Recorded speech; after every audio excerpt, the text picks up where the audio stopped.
Hi, hello, and welcome to a blank screen. Why are you not working? Hello, guys. Welcome to turn 8 of season 2. As I work out why my window captures is not operating. That did not work.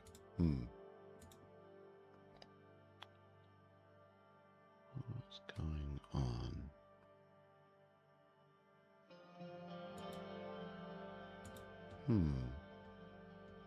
That is very strange. There we go. Huzzah! Blank screen, no longer blank screen. Welcome, everybody, to turn 8 of season 2. Not a stream without technical difficulties. Absolutely not. Hope you guys are doing phenomenal, because I know I am. Boy, have we had a month of RP. First of all, I would love to welcome our brand new characters in the form of Rob playing Rinaldi, and La Sombra, who has joined the Redcoats, and of course, and I feel like I'm going to butcher your username, Amora Ra, who is playing the fabulous Florence Coleman, who is the Toreador, who has joined the group. Yes, indeed, everybody. We now have a minimum of 2 players with every faction. An utter delight it has to welcome new kindred and old kindred stepping into the limelight to Boston. How are you guys all doing? Even the turn number at the bottom left corner is correct. I know! I actually managed to do that. That's incredible, isn't it? That doesn't always happen every month. New people indeed. But like I said, this month has been chock full with phenomenal RP. You guys will all know. You guys are playing it for the advisory bill. Has been voted on in Congress.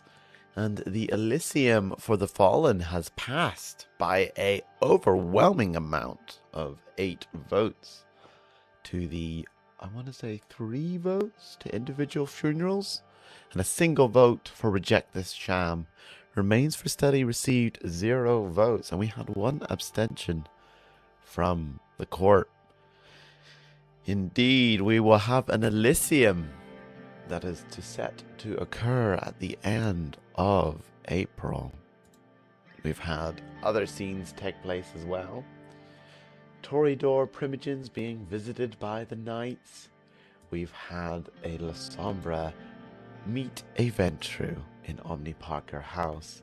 And down here, in a new little point of interest, a little ghost hunt is occurring between a Thin Blood and a Jim Bro kindred. It has been utter delightful. And soon enough, we will have a scene detailing the results of the trial of Sir Vale and Sir Lexington. Because yes, this is the last turn you factions have for influencing these 2 exonerate and punish clocks up here. Punish being at 4 ticks at the moment. Exonerate in the lead with 7 ticks, but we will see how long that lasts, for you guys have dastardly actions in mind. So let's get to it, shall we? We shall roll for initiative. I click the button, and the Redcoats have rolled a mighty 10, sticking up here at the top without me having to move you about. Patriots, not so great at number 2. We have the group at 4, Custodians tailing in 2nd place at number 7, the Knights at 3, so just above the Patriots, and the Gemini League just sneaking barely ahead of the Custodians at 8. So the order of our player factions today, this month, at turn 8 is Redcoats at 10, Gemini League at 8, Custodians at 7, the group at 4, The Knights at 3, the Patriots at 2. The Boston Camarilla for the NPC factions is down in the end place at number 2, with First Light at 6 and Society of St. Leopold at number 4. I know, right? Lasombra joins your crew. Jump to Redcoats number 10. I think this was a great decision to take on this Redcoats. I know Humphreys had some hesitations with a little Cappadocian playing around with his group, but you know, Rob, you're a lucky man. But that is not all. Before we get into the nitty-gritty of your narratives and faction actions, we have a lot, and I mean a lot, of trading to do between you factions. Yes, we shall start with the faction that has the utmost in terms of the trading that will occur, the group who wish to send their contempt far and wide this turn.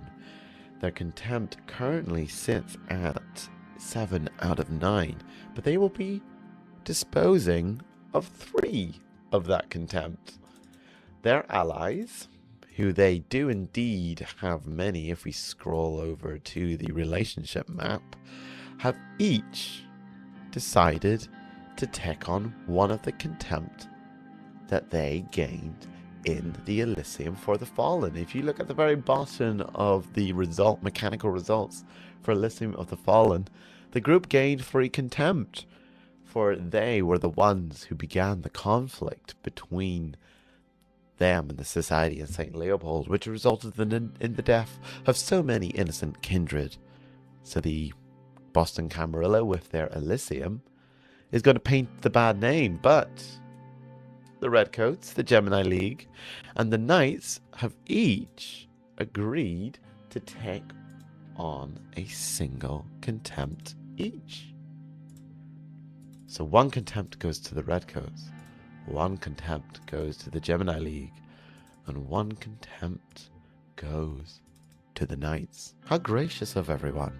But that is not all the group is handing out, for in a payment to one of the factions, they're giving a single rep to the Gemini League. I don't know how the Knights and the Redcoats feel about that, considering, you know, the Gemini League got a payment and they did not, but I suppose there's some actions that are to take place later on that might explain why a resource trade didn't happen between the group and the Redcoats and the Knights. But that is not all, for the Gemini League are also sending a coin over to the group, filling their vaults up to max for this turn. And also, the Gemini League will be sending 2 contempt, bringing it down to 1 contempt, instantly having gained a contempt from the group and getting rid of it, and also 2 rep to the Knights. For the Knights gain 2 rep and 2 contempt from the Gemini League. Very nice. And that is the trades to have been conducted this turn. I mean, the order of the Knights is very good with a scandal, let's be frank. They have many ways of reducing their contempts between all their faction abilities, their many domains, and their faction abilities that result in minus contempt, but they do get in as many scandals as they do clean up. Cowards. Let the group be shunned with the rest of us. I mean, the custodians are very good at being shunned, as we all know. That is a lot of trading indeed, indeed, indeed. Now, we shall move on to the first faction to perform actions this turn, the Redcoats. Oh, you and your technological leanings, Zilfer.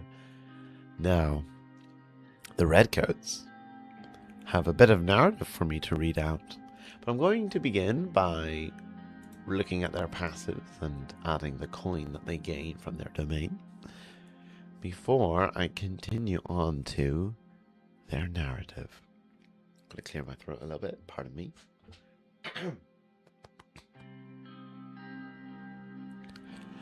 A man falling off a cliff to certain death will stretch out a hand even to his worst enemy. Robert Jordan. The past month had spelled many things for the Redcoats. Discussion of the Giovanni in the city, yet another eventful congress, and a peculiar letter from Roger de Camden. This letter detailed the impending arrival of a new redcoat, a new soldier for the cause, a second to Humphrey's solidarity pursuits. The detail that was perhaps slightly glossed over, though not entirely unmentioned, was that this redcoat was a La Sombra, and an old one at that. Along with such a clan came the usual suspicions of loyalty, of which there was no questioning that when notice of your arrival was sent via the Prince of Edinburgh. Still, due diligence was to be done by Sir Maurice in deciding just how this new figure would fit into their plans. This new arrival was a boon to the Redcoats. Regardless of how unexpected such interference from across the waters was, Humphrey had been a lone operator for too long. It was time for the Redcoats to bolster their ranks. Indeed, indeed. And their first action has, of course, a little bit of narrative to go with it. For their cohort is going to be up to something. Ooh. The cohort is going to be up to something. They are currently weak. Is that correct? I'm just going to check something before I commit to the action. Yes, indeed. Weak means you have to spend 2 coin to perform a cohort action, correct? As I try to find the cohort rules. Harm and healing. There we go. Weak. Plus 1 coin to perform an action. 2 coin in total. Yes. Yeah.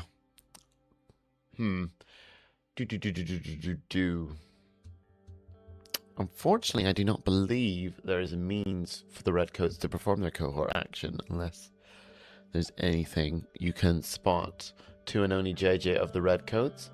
For those not in the know, cohorts are a way for factions to gain an additional action. Remove cohort, swap it with a second action. I messed up with the coin. So you would like your second action, which I'm looking at now. You want your second action to be the cohort action. Got you. I understand. Got you. Okay, so what we will do is then read action 1 and do that in the order. Is that the order you would like it to be done? Or is there another order you would like that to be done in instead? Just checking before I commit to the order. Yes. Okay, so thank you very much. Live editing of the actions. This is why it's useful to have you guys in chat as players. Okay, so their very first action will not be the cohort. For those not in the know, because I do know we have a couple new players perhaps watching the stream, cohorts are a way for you factions to have additional actions beyond your 2 regular actions. The trade-off, of course, on top of acquiring a cohort, is for you need to spend coin in order to pay your cohort or resource your cohort into performing the action. Unfortunately, there are ways for your cohorts to be harmed during these activities, and for the Redcoats, their law office of Harrison and Smith is currently weak, and that means that it takes an additional coin for their actions to be conducted which the Redcoats do not possess. It has been a messy couple of days. You've been doing a significant amount of RP this turn, do not worry. But for the first action of the Redcoats, they have a narrative that goeth thusly. As part of the agreed upon deal, the process of reclaiming City Hall from the Knights finally began, who stumbled their way through the Redcoats' plans. Humphrey has been more than patient, and it was time for the process to begin, with the group acting as a dutiful neutral party. The Redcoats would support their efforts in extracting themselves from Trinity Church. One could hope all other parties would continue to uphold their end of the deal. Yes, the Redcoats will be finally seeing progress on a deal that I believe was made 2 real-time years ago. It's been a long time. Because early on in our game, the Redcoats made a grand statement that the entirety of downtown Boston was to be theirs. And then the Knights took City Hall, kinda throwing a wrench into that plan. Technically, the Redcoats had yet to claim City Hall, so there was not yet any breach of domain rules. So the group stepped in to mediate arrangements before things kicked off and went into flames between the Knights and the Redcoats. And that was a deal arranged that the Knights would be given by the group Trinity Church, and once that had happened, the Knights would hand over to the Redcoats City Hall. And that was agreed. It's been 80 years. 2 years ago. And we are finally seeing progress after further debates between the factions on how this can finally happen. Let's just say the Knights in the group may have been dragging their feet a little. Just a tiny bit. Just a teeny tiny bit. So, how this is going to work. Gosh, this is an interesting turn for new players to join. Because the Redcoats and the group are allies, this green line between them, they have access to unique benefits for being allies. One of those benefits is the ability to create clocks on each other's faction sheets, as well as the trading that you saw earlier on in this turn. Now, usually a remove claim action would require a significant amount of ticks and would actually end up reducing the stats between the two factions. However, because the remove claim action is going to be created on their allies' faction sheet, it will then measure the ally, in case the group's distance to the domain instead of the Redcoats' distance to the domain, because technically they are acting through the group, which means it will only be a 4-tick clock, as opposed to what I believe, if this was otherwise done, a 7-tick clock. 1, 2, 3 links between Redcoat domain. That's not the right action. Yep. 3 links away. Oh, 8 ticks. Ah, yes, because controlled by acting faction. So yes, through the deal that has been made, the remove. Oh no, never mind. This clock has already been created. They're just contributing to the clock that is already there, which only requires 1 tick. So this is guaranteed to happen. But we shall roll all the same because we love rolling dices here. It is a physical stat in order to be rolled here, which I believe the Redcoats have 0 dice in. Good thing that we are not needing more than 1 tick in this roll. Well, 1 tick was all that was required.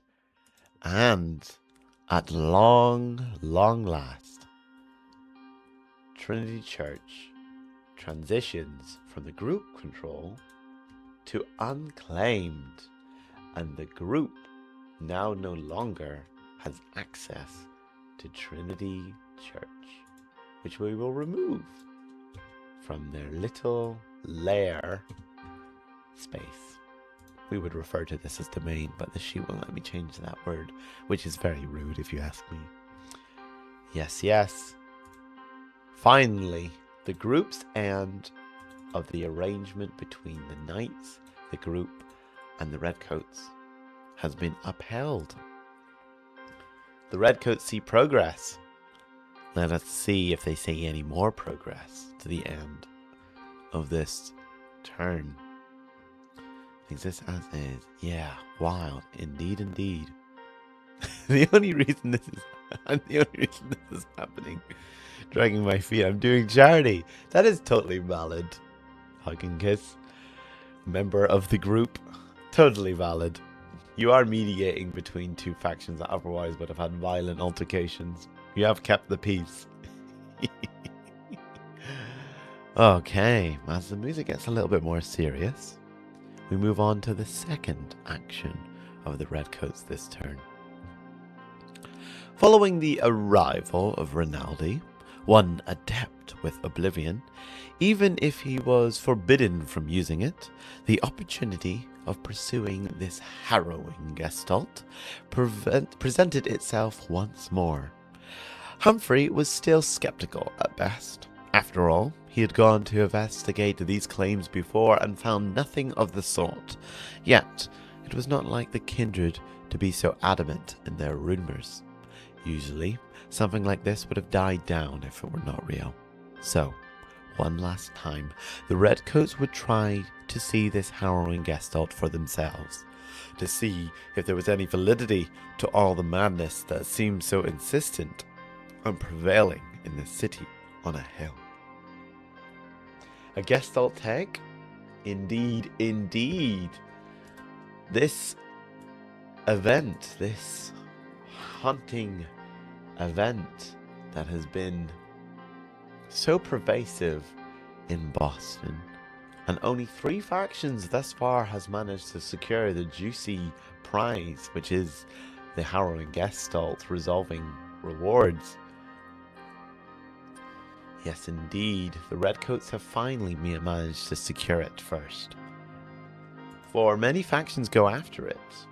Again, we have a couple new players, so I will show you the graphic. For this harrowing gestalt was unleashed upon Boston when a particular building in the north end of Boston was, let us say, taken by the Giovanni building, and then had a particular set of doors that were locked with magical chains opened. And then this harrowing monster came out. Who could have guessed? Yes, yes. The redcoats will be gaining 5 XP and 2 contempt for their troubles of taking this harrowing gestalt on. We will be rolling mental because it's not their cohort performing this action, it is the faction itself, and we shall see how well they do at such an action.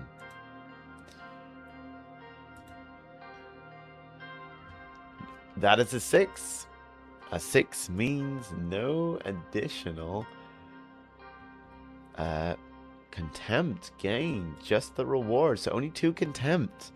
And now the redcoats join the factions among the factions who have witnessed the harrowing gestalt firsthand. We will have to roll in the Discord to see if you even remember interacting with this creature, because that is the issue with this Oblivion abomination. It tarnishes the memories of those it interacts with. Truly, the new member is indeed an asset. Rob, Rinaldi is doing wonders for the redcoats already. Everyone needs a good luckless Ombra. Oh, I appreciate the alliteration there. That's brilliant. And now, with their XP tracker filled, that was 3 XP needed to fill their tracker. Let me double check. Yep. So they gained 5 XP, which bleeds over into their new crew advancement tracker. So 2 XP new. And they have chosen, written here in their turn notes, is that they would like to unlock the faction ability, A Gentleman's Profession. Their third faction ability. For yes, once you fill your XP tracker, you have many options available for you, and the Redcoats have chosen to unlock A Gentleman's Profession, which we will read out the fluff for. As per the Morris Doctrine, the Redcoats excel in exercising extensive contacts and control over the mortal world. They believed that control over kind equated to control over kindred. Mortals of Boston would regularly see the older kindred gentleman Sir Morris go about his nightly routine, checking in on local businesses he was patron to, or the job he was only had in name, if not practice. It was of paramount importance to the Redcoats that each of its members be seen in the public eye, doing nothing but the kind mundane, pursuing their gentlemanly professions.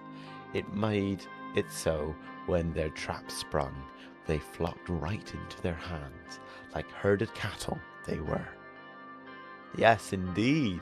A gentleman's profession means when you perform the resolve event action targeting kind politics events, you will always roll social, and they gain an additional +1 coin.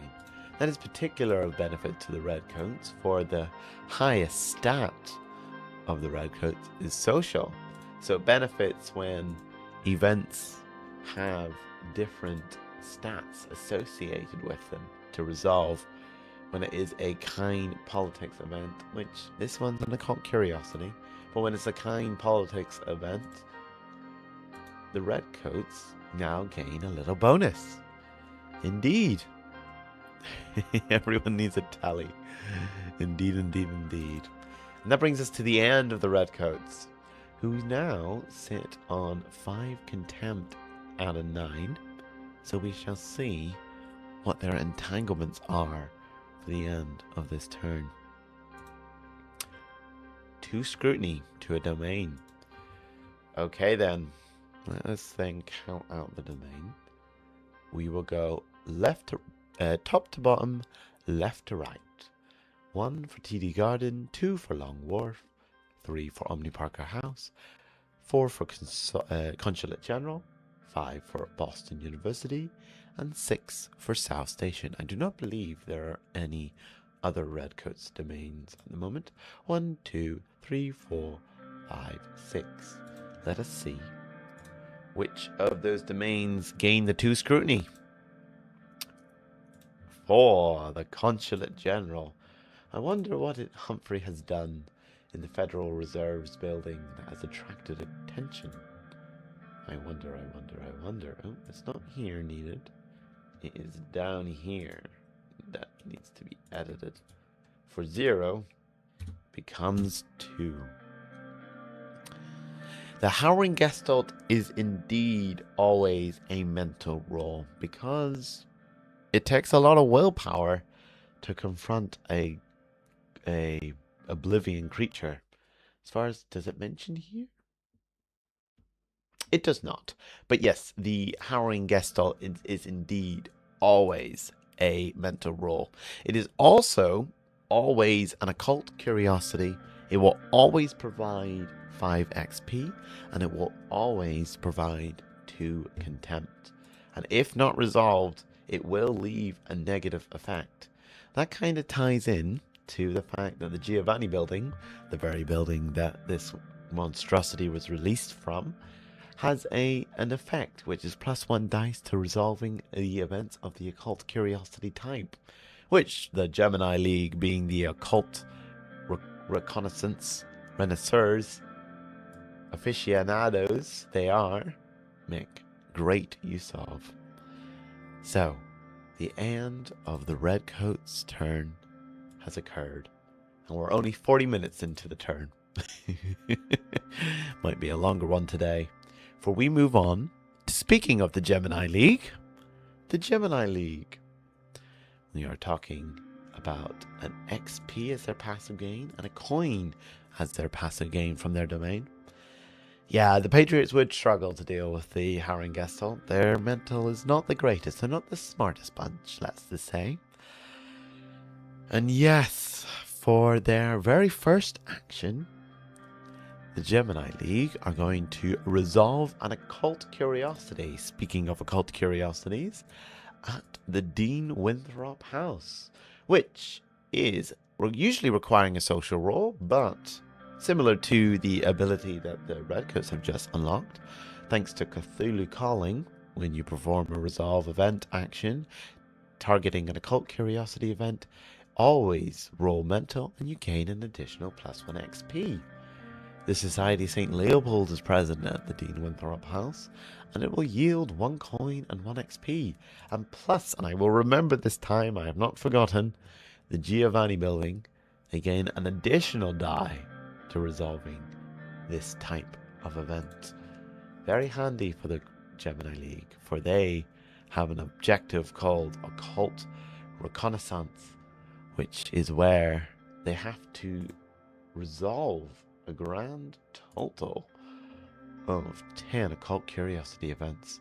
The best opening move in chess and the Gemini's tactical approach in the City of Cards. Activate your center to expand your control. A center none other than its occult knowledge. If the League succeeds in being entangled in various instances of the occult, it will have achieved a reconnaissance, a renaissance of mysticism in the city, proved the utility of their presence, and acquired all sorts of artifacts along the way. So, the Gemini League are rolling their mental, which most recently they upgraded to 3 through their most recent XP advancement.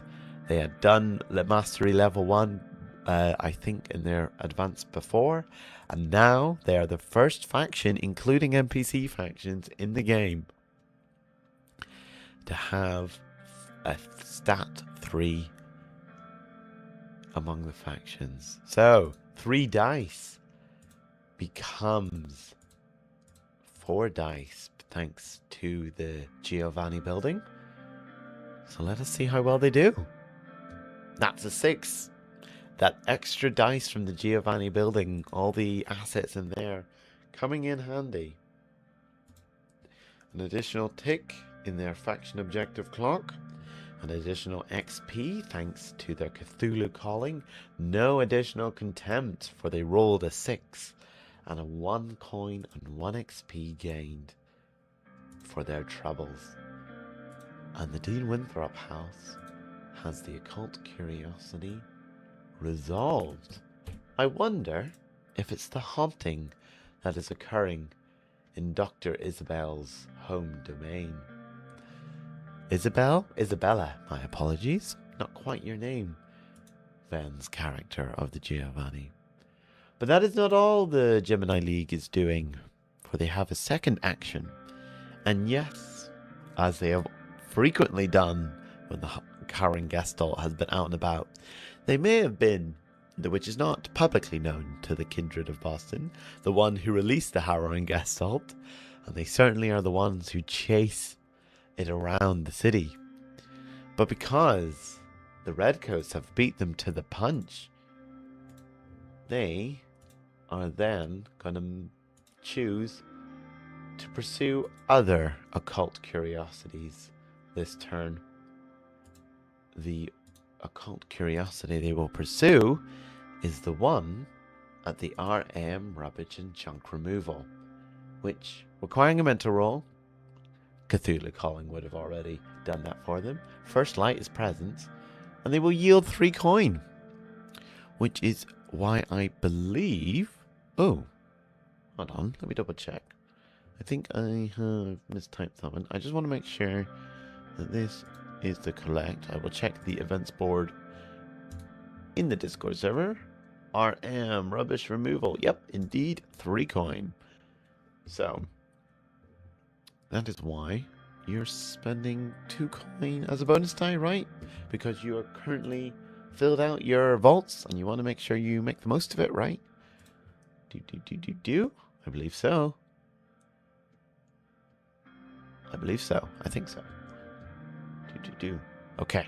So they're spending 2 coin for a bonus die. Holy cow. I think this might be the first 5 dice action this game.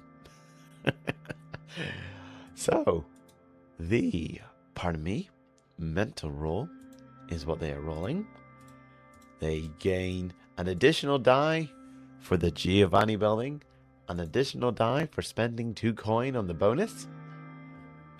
For new players, I will quickly scroll up to where you can find that rule in the actions. Once per turn, a faction can spend 2 coin to add 1 die to one of these actions. It is known as the bonus. 5 dice, and the highest we roll is a 5. Makes sense to me. That is 1 contempt gain for 3 coin, which fills up their vaults again, and 1 coin gets thrown into the fire, as Kindred love to do when they can no longer throw it into the vaults. One would consider you donate it to charity, but nope, into the fire it goes. Very well. And the Occult Curiosity event at RM Rubbish and Junk Removal is resolved. Are your vaults grand enough? Can your coffers hold that? Indeed, the group, the Gemini League, have gained quite a fair bit of coin this turn. A lot of coin has been thrown about between factions and into the fire. So we're talking 2 contempt at the end of the Gemini League's turn. So we will see what their entanglements are going to be. That is another contempt, bringing him up to 3 contempt. And we move on to the Custodians, who gain a rep. That goes into the fire as well, because there's no room in their rep bar. And 1 XP and 1 coin. Ooh. Did they have 2 or 3? Did I misclick, or did they have 3? Checking your faction sheet in the Discord. They had 2, so 2 becomes 3. Their pockets could have been that fire. Indeed. The group would have loved that coin. I'm sure everyone would have loved that coin. Any faction who could have hold that coin. And we are at the Custodians, who are going to spend this rep and increase their hold from weak to strong by performing the increase hold/tier action, which is where you spend all your rep to increase your hold if it's weak to strong, or your tier if you've got the coin to support it and you're at strong. Their second action is to perform a disrupt investigation action. For yes, it's not only the Kindred who are active in Boston streets, the SI are also conducting all these little investigations. These little eyes that have the red arrows pointing towards them on the domain are active investigations being conducted by the Second Inquisition and have been strictly locked down and told to the Kindred that by the Boston Camarilla for Kindred not to be on those grounds because the SI are actively there.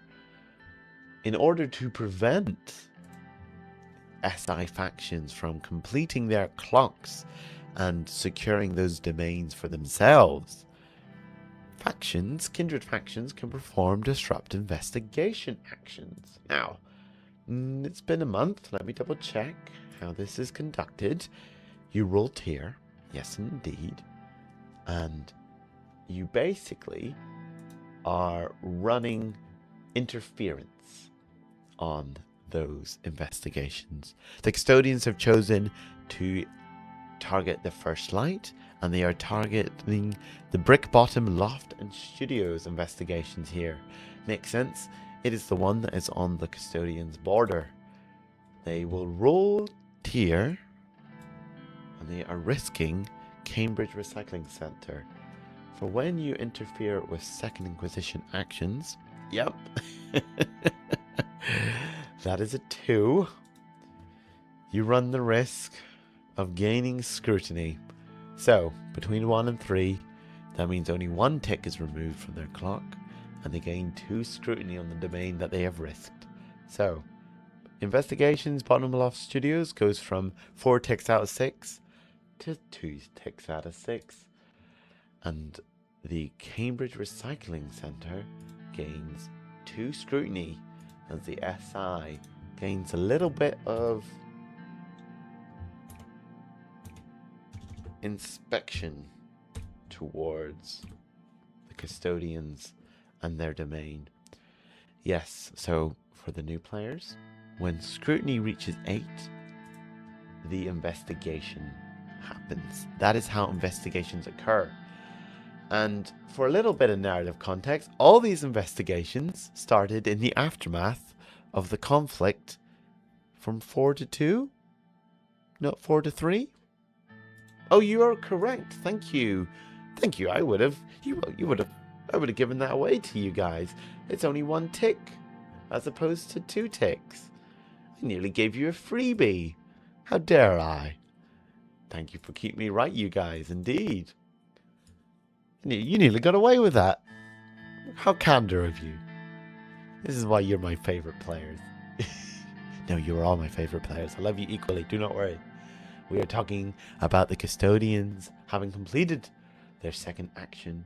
They are at 0 contempt, 1 shunned level, which means they roll 0 to 3, and they gain an additional scrutiny to a domain. So, we shall count their domain. The custodians have a fair few domain. From top to bottom, left to right. 1, 2, 3, 4, 5, 6, 7, 8. 1, 2, 3, 4, 5, 6, 7, 8. Those are the numbers assigned to the domain. We shall see which domain gains the additional scrutiny. 3. 1, 2, 3. Club Passim. Club Passim goes from 1 to 2. SI getting ever curious about Custodian's domain. Only because Sarah was hindered in doing her job. Maybe. Well, Sarah, I suppose, is the Knights, and ever since a particular phone possession ban bill was passed in Congress, she's been a bit salty. And, you know, yes, when we outload cell phones. Now, that's the end of the custodians, and the moving on to the group, who gain 2 long-term project ticks, which they have chosen to assign to the wrong button, to the exonerate clock, which makes that 9 ticks ahead of 4 ticks, and they gain 2 rep. So, what is the group up to this month? Rinaldi doesn't know what a cell phone is, and he's glad they are banned. Some of Boston's policies are pretty cool, actually, Rinaldi. You know, I appreciate you have your qualms with the Lasombra decrees, but, you know, Boston has gotten some things right in its past. Indeed, don't piss off your IT insecurity. Well, that's the Knights' IT insecurity. Sarah was, I suppose, doing a favor to the rest of the Boston Camarilla. Sarah's not the only one in the game, of course. Hint, hint. Now, the group. Tragedy always makes for such a lovely party. A death in the family, a natural disaster, loved ones dead in a war. All a perfect good excuse for a piss-up, so those that still live can make it about themselves. And this Elysium acted as a perfect example. But no matter, the group pushes onward, even if this humiliation ritual called Elysium has set its sights on him. and the coast began to take on a different crowd as the group moved in. And the Elysium? Of course, William will be there with bells on. After all, a party is a party, and there will be plenty of intrigue as William is seen attended by his closest colleagues, smuggling extraordinaire Floris Coleman and the young and mysterious Clove. Yes, indeed. The Boston Irish mob cohort is taking no action this turn. Fascinating considering the amount of coin that the group has. Their very first action. Oh, look at that! It looks like they are upholding their end of the arrangement, and they are creating a remove claim clock on the Knight's domain, which, correct, has not yet been started in over 2 years. The Knights have had to start this clock, and it's taken the group to do it for them. Indeed, indeed, indeed. Now, the group is going to be rolling physical for this action, and they are spending 2 of the coin that they possess in providing a bonus to this die. They don't often get their hands dirty themselves, the group. They're usually the brains of heists, not the doers of heists. But sometimes you do have to get your hands dirty. So they'll be rolling 1 dice instead of 0 for spending the 2 coins on the bonus. Let us see how well they do. That's a 3. All they had to do was start the clock. I guess it's up to the Knights now to take the home run. And that brings us to their second action, which is to perform a claim domain action on Carson Beach, which only requires 1 tick. Speaking of 1 tick, let me guess. Yes, indeed, thanks to Southampton Yard. 1 die to the claim domain action on adjacent domain. Carson Beach is indeed 1 link and adjacent to their domain, so that's an additional die. Let me guess. This is where we roll the 6 for 1 tick. If I'm going to put money on anything, for 1 tick required, the group is going to roll all the 6s. Let's see.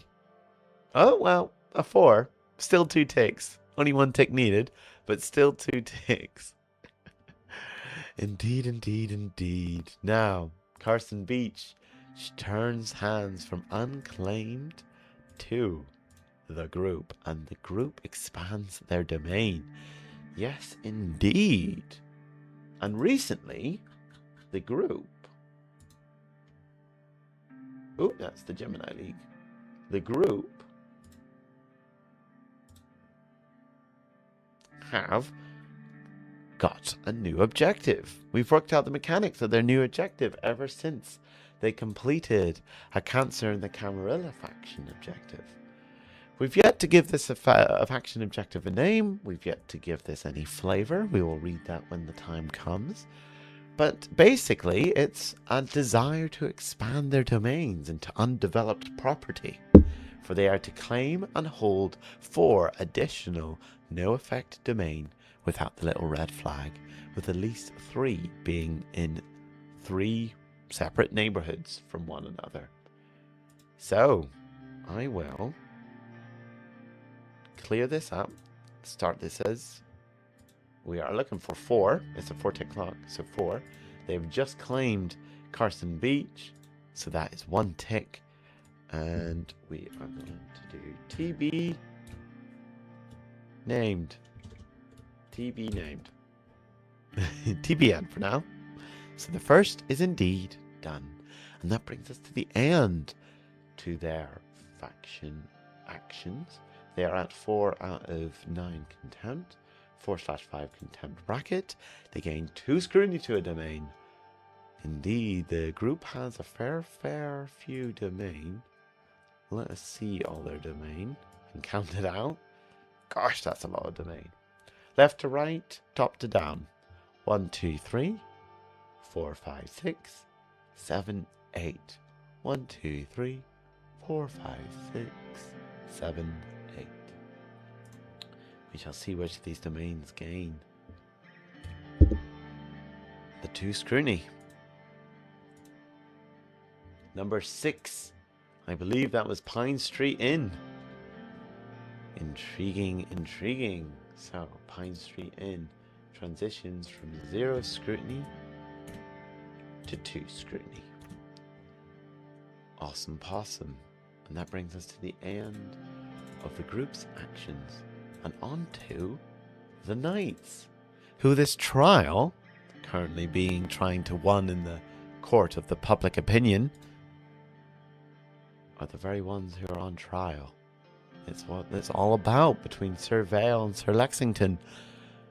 They gain 1 rep, they gain 1 XP, they gain 1 contempt, and they lose 1. They gain 1 coin and they lose 1 contempt, and they also gain a long-term project tick clock, which they too are going to assign to the exonerate clock.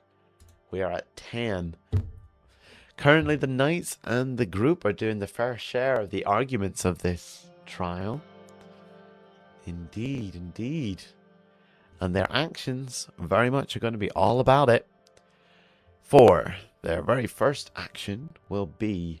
Oh, I have not replaced the title of this slide. Anyway, we'll use it. Here we have the trial of X and Y.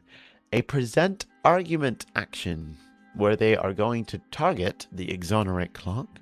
They are going to roll. Is it their social? It's going to be their tier. They're going to roll their tier. And let me double check. Are they spending any rep on the action? I've not got that in my notes. It wasn't pointed out when I checked with you, but you never know. Nope. They are not spending any rep on these actions, even though they have the two Primogen, which means they would have the access to do this up to 3 times for each action and for each respective action. Now, first action of targeting the exonerate clock. Let's see how many ticks they generate. No bonus die. 1. That is a single tick towards their chosen argument. And once again, 1 more tier roll. We shall see. No bonus die. Another 1. Their arguments are arguments. Let's just say that. Their arguments are arguments. They've swayed. Well, I mean, their lead is so ahead of everyone else in terms of the punish argument here. To be fair. But that brings us to their third and final action, which will be the Garrison Rampant Lineage. And they will spend 1 coin for their cohort to perform a Disrupt investigation action, which this cohort has actions assigned to it, at Fanwell Marketplace. They will be disrupting, I believe it's the First Light who has progress over there. It is indeed. They have 3 ticks towards the Investigate Fanwell Marketplace. So they will be rolling TR. And also, thanks to Invaluable, when you perform the Disrupt investigation action, -2 contempt. So they roll tier, and they are risking City Hall for any scrutiny gained. Let us see how well they do. That's a 3. Dice rolls for the Knights, not so great this turn. Not so great this turn at all. Indeed, that is remove 1 tick, gain 2 scrutiny. Oh, I see what you're doing. Cheeky. So 1 tick removed from the Fanwell Marketplace tracker and the City Hall, a domain we've talked a lot about in this turn. goes from 2 scrutiny to 4. I wonder why that domain was chosen. Curious. Now, we are brought to the end of the knights, and they are at 2 contempt. So we shall see where the contempt 0 to 3 entanglement brackets provides them. Gain 1 scrutiny to a domain. Again, we must select a domain to see where this scrutiny shows up in. Left to right, top to bottom. 1, 2, 3, 4, 5, 6, 7, 8, 9. 1, 2, 3, 4, 5, 6, 7, 8, 9. 9 domain. Holy moly, that's so many. Pardon me, so many domain. I'm shocked speechless at the domain that the knights possess. 4. Chelsea Clocks is going to gain 1 scrutiny, I believe. 1 scrutiny. There we go. So that brings us to the end of the knights and on to the final player faction of this turn, the Patriots. Turmoil. Yes, don't forget our Primogen. They have influence over this. They do. You are very correct. This is the first turn that this is. Is this the first turn? I think this must be the first turn that this is occurring. When rolling for entanglements, roll twice and use the lower of the 2 results. Indeed. So we got to roll again. Just in case. So you rolled. Okay, let me check. Entanglements. I believe that's the second. So basically, 1 to 3. If you got +1 contempt, that would be the lower of the results. If it's +1 scrutiny, the same result happens. If it's pay the shine level coin to high status faction or -1 status of that faction, we're not going to take it because it's a 6. So, thanks to the sway over the Tremere, Primogen, Dejan, Sieka, contingencies upon contingencies, entanglements get a little bit easier for the knights. It's the same result. Good thing we checked, though. We got to keep to the mechanics. Indeed, indeed. Now, back to the Patriots, who gain 1 rep, or that rep goes nowhere because it goes back into the fire. A lot of rep into the fire this turn.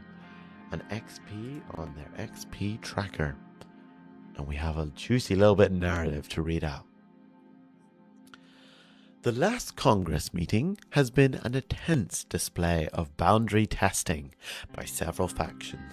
The vote itself was almost boring, but the conversations afterwards were much more interesting. Weaver, as always, keeps a close eye on the combat zone, while Amber starts preparations for something bigger to come. The city must not fall into more disarray than it already has, while a strike against the Patriots' principal enemy is slowly planned. The usual scuffles between factions need to wait, except for justice. May other factions figure out how to fight the supernatural, while the Patriots stay firmly on the ground. I wonder who the principal enemy of the Patriots is. Intriguing, intriguing, intriguing. Now, we have a couple of if-then statements. Combat zone is at 0 scrutiny. The exonerate clock is indeed more than the punish clock. The Patriots are going to perform the present argument action, and they will be targeting the punish clock. They are making an argument that these 2 knights need to be punished for their actions. Let us see how well they do. Now, they are spending 2 rep to add 1 dice to this action. They are rolling, I believe, tier. Oh, well, they've got social. It could be either or. They could roll tier or social. Let me see. What one did they choose? Which one do they feel lucky about?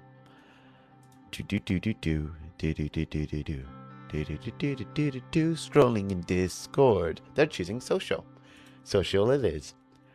And they will add 1 die to this action to roll 3 dice in total. Let's see how good the Patriots' argument is to the punish clock. 4. So that is 2 ticks added to the punish argument, moving it from a 4 to a 6. Currently, the exonerate clock has a 50% lead against the punish clock, but progress has been made on the punish front. Not all factions are vowing for the exonerate argument. And that brings us to the second action. Oh no, yes, the second action, which is to be a spending of their minor boon. Their minor boon, which is going to be used to resolve the event on the combat zone. I see. So it's a minor boon, which means 2 dice are being rolled. Instead of rolling the social, for boons, you roll the value that the boon is. And boons are like cohorts. In the way that cohorts allow you to perform additional actions, boons are like cohorts that can only be spent once. They don't require coin because you're spending the boon itself to perform the action, and they can be traded and exchanged and offered to other factions in exchange for them upholding a contract, much like boons are in VTM itself. But this boon, which they acquired through some means, we don't report on private confidential contracts, was acquired via one mean, and it is a minor boon. So they are rolling 2 d6s, and we shall see how well they do. That's a 3, so they gain 2 contempt, and they gain 3 rep. 1 rep going into the fire, more rep going into the fire, so much rep into the flames, and they remove successfully the event on the combat zone, preventing the scrutiny from rising from the event not being resolved. Now,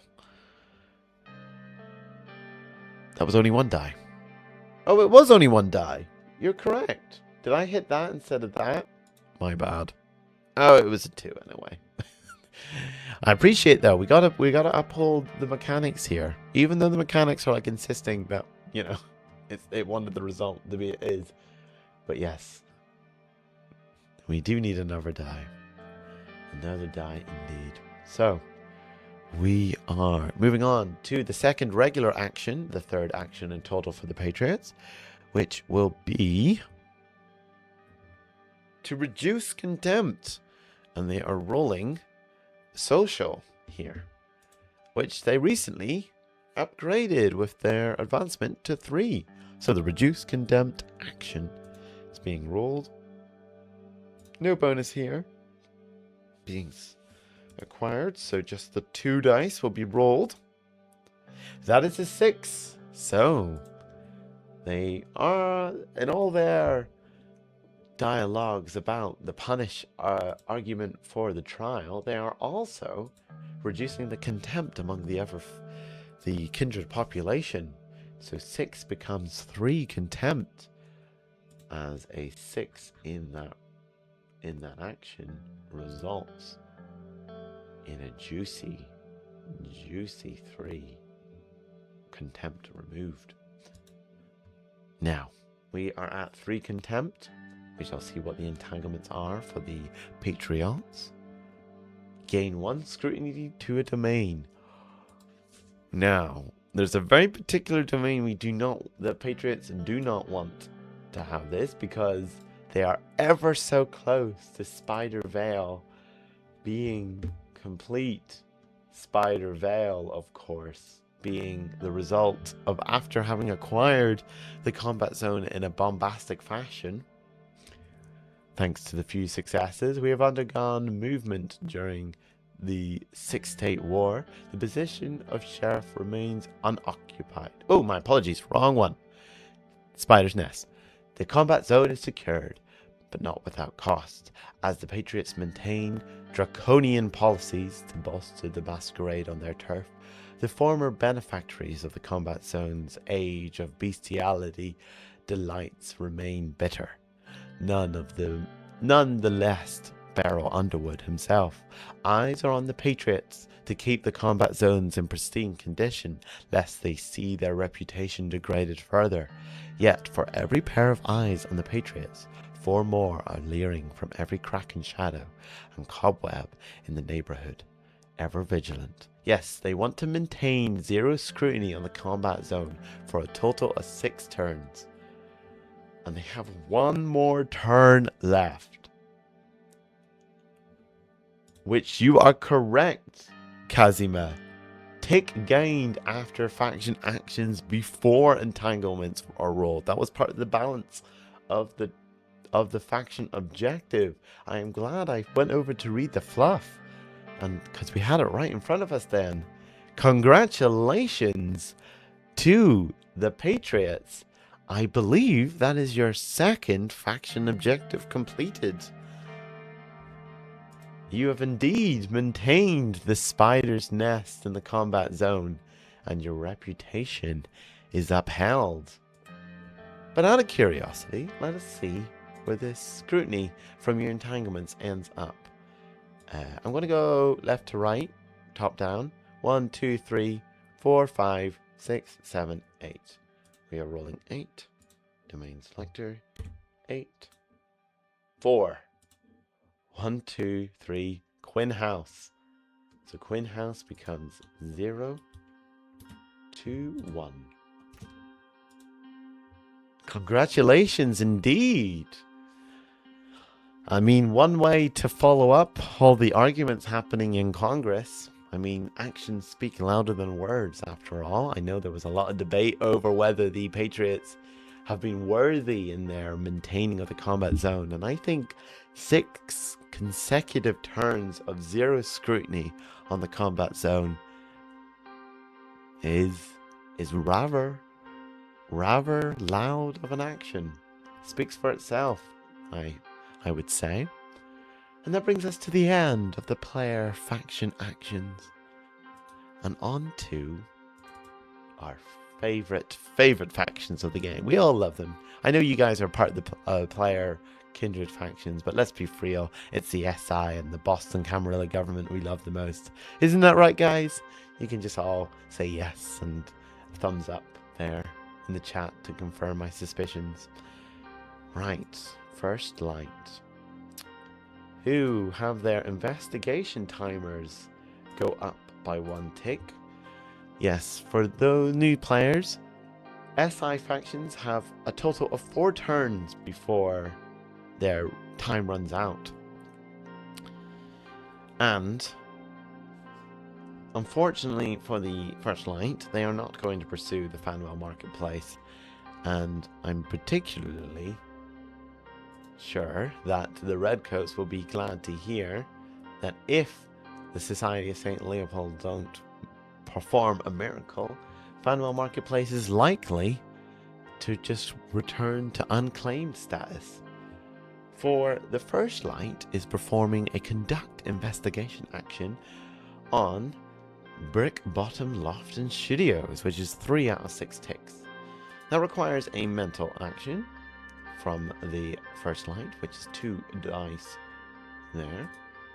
We are going to see how they do. A 5. 2 ticks. Ho. Ho ho ho. Uh-oh, indeed. They have 1 turn left, the SI, for both the Brick Bottom Sand and Gravel, for both Brick Bottom Lofton Studios and Boston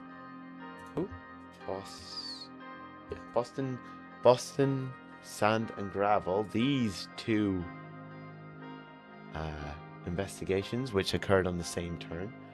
They have one turn left, and all they need is one tick in order to complete and secure yet another domain for First Light. It is indeed close. And because NPCs only have one action, the First Light now move on to their entanglements, which is in Contempt 0 to 3. Ooh, Page Shunned level coin to the highest status faction, or -1 status with that faction. Highest status faction? Oh, they have no coin. Oh no! Not the relationship with... Oh! I thought they had high status with the Society of St. Leopold. Never mind. We have a lot of contenders for this one here. We have the Patriots, the Group, the Custodians, the Knights, and the Gemini League, Boston Camarilla, and the Society of St. Leopold, all tied at 0 for highest status faction. The Redcoats at -1 with the First Light, the Government SI. So, 1, 2, 3, 4, 5, 6, 7. 1, 2, 3, 4, 5, 6, 7. Let us see who gets the -1 status. Oh no! Boo! Between the Society and St. Leopold, disagreements... Ooh, that's a big number. That's a big minus sign. Disagreements arise. So, the government and the church not seeing eye to eye with how they should hunt the kindred, the blank bodies, and the servants of the devil. Speaking of the church, we have the Society of St. Leopold. There are a lot of cheers in chat for that. Makes sense to me. Now, the Society of St. Leopold. They are performing their conduct investigation action on Boston Sand and Gravel. Now, they are not doing Fanwell Marketplace. Their timers each respectively go up by 1 tick as 1 turn is passing, which I can, to the gracious ears of the Redcoats, I imagine, and every kindred of Boston, of course, Fanwell Marketplace transitions into unclaimed domain, no longer under investigation by the SI as they move on, having found not significant enough evidence of kindred presence, and they move on to other targets in the city, currently happening in the Cambridge and Somerville. Is it Somerville? Somerville neighborhoods.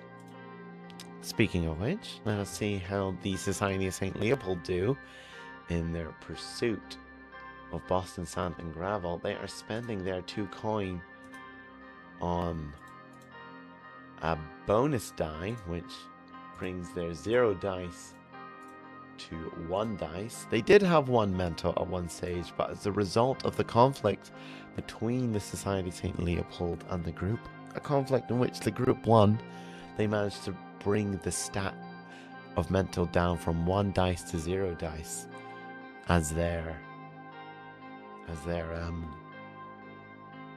conflict goal. The term left my brain for a hot second. Bonus dice, 1 dice. Ooh. Desperate effect standard. I would consider that desperate. Yes. Only 1 tick. 3 out of 6.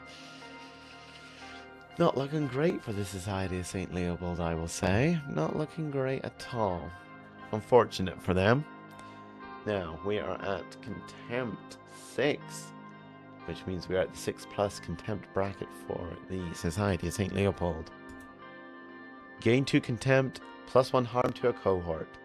There is no cohort for them to gain harm to, but that is 2 Contempt. Unfortunately for the Kindred, Contempt on the SI NPC factions isn't a great thing, because Contempt represents Kindred opinion on other words are escaping my lips. The Kindred population's opinion on a faction, And for the SI factions, hate and fear are two sides of the same coin. It means we're on the right path and momentum is on our side. Contempt from kindred society does not impact the Second Inquisition the same way it does for kindred coteries. When an SI NPC faction fills a contempt tracker the following turn, that SI faction is able to perform an additional regular action, up to a maximum of 2 actions a turn. Because, yes, indeed, NPC factions usually only get 1 action a turn, but contempt gives those SI factions a little bit of momentum. Thus, they kind of like contempt. A faction that doesn't like contempt is the government itself, the Boston Camarilla, who do possess a cohort and who are going to have that cohort as they gain 2 XP and gain 1 coin, perform the resolve event action, spend 1 coin on the mortal crime event at the Rockland Trust Bank in the east of Boston. A mortal crime requiring a physical roll, but because it's a cohort, the cohort rolls instead. They're just haters. Indeed, they're just haters. Don't let the haters hate. Well, you know, the haters can hate. I can't remember how the song goes. I don't pay attention to that music enough. The Boston Camarilla is indeed present, and once resolved, 1 coin and 1 rep is gained. Hazel's hounds are on the scene, resolving the event. They are elite, and when a cohort rolls, tier is always rolled. Elite gives them an extra dice, so 4 dice is rolled. Let us see how well they do. That's a 6, so they go swimmingly. 1 rep gained, 1 coin reimbursed, and the event is removed from the board. Bravo to the Hazel's Hounds, excellent at maintaining the masquerade and decrees of the government. Truly the Camarilla's most loyal and ferocious and brilliant servants. There are no one else who would stake a claim to such descriptors. No one. I'm sure no one in chat will disagree with me. And we move on to the Boston Camarilla's regular action, which will be the very last present argument on this little scenario on the trial between Sir Lexington and between 4 of Sir Vale and Sir Lexington. They are rolling tier, and they are spending 2 rep to gain an additional dice. Oh, my bad. Yeah, I did have here to spend 2 coin on an additional die, but they don't have the coin to do such a thing. No. So, it will just be 4 dice. Oh no, a mere 4 dice. What a shame on this roll. Let us see how they do.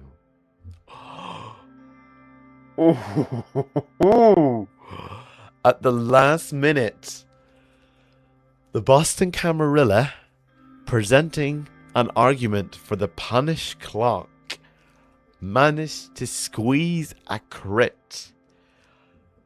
A crit, for those who have yet to see it, you new players, for clock-based action resolves in 5 ticks. This trial turns out to be a very close one.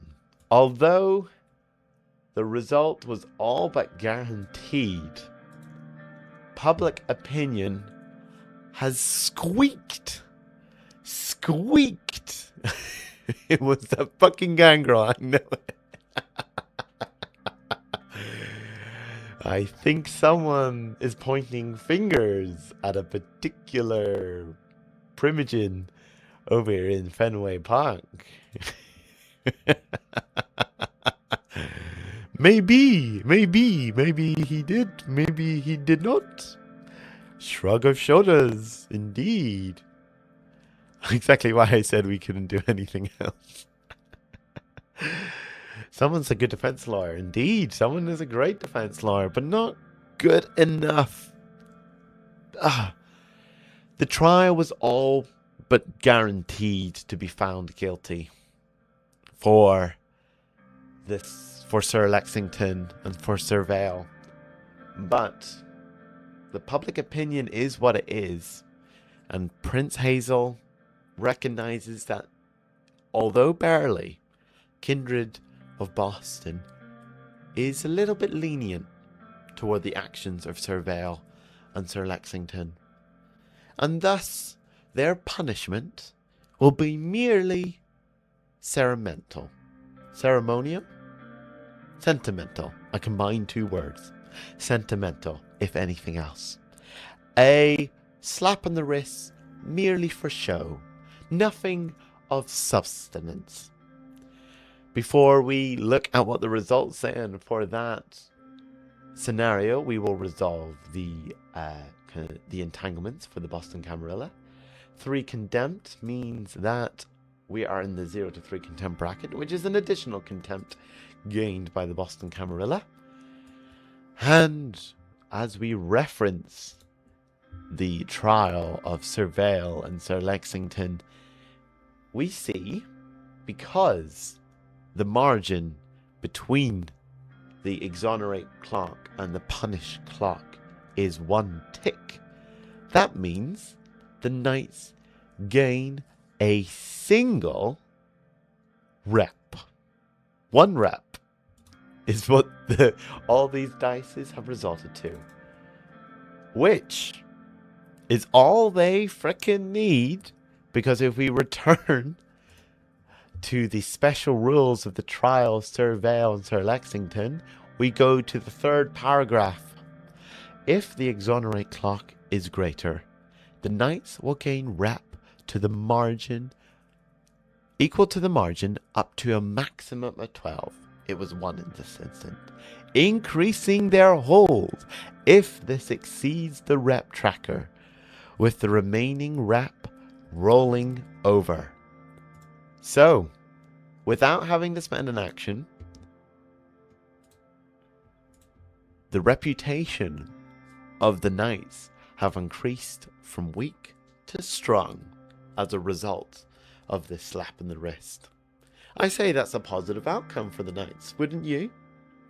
I know it could have been significant more rep, I know, but a particular gangrel had words with a lot of other people in the city, and yes, a single slap on the wrist was required. I know, but you know, the kindred population has spoken, and it's up to the prince to represent the views of her constituents. We have to think of the constituents here. And that brings us to the end of our turn 8. Can someone hit me up in the Discord if there was a boon supposed to be sent between any factions? Because I haven't seen that in any of the action write-up, but I knew it was talked about, and I want to make sure that I'm not missing it just in case. In the meantime, what I will do is reveal to you the actions for turn 9. For we have a a mortal crime occurring at Belle-Isles Marsh, an occult curiosity at Carson Beach, kind politics occurring at Long Wharf, another kind politics occurring at the Boston Convention and Exhibition Center, an occult curiosity occurring at South Shore, Plaza, a kindred dispute at Trinity Church, an occult curiosity at the Conley Container Terminal, a kindred dispute event at the Sun Co. Logistics, and an occult curiosity event at Symphony Hall. No harrowing gestalt for turn 9. just regular old events. I am not seeing any boons. If I have missed it and no people aren't here to represent that in chat, I think we have most of the factions represented in chat today.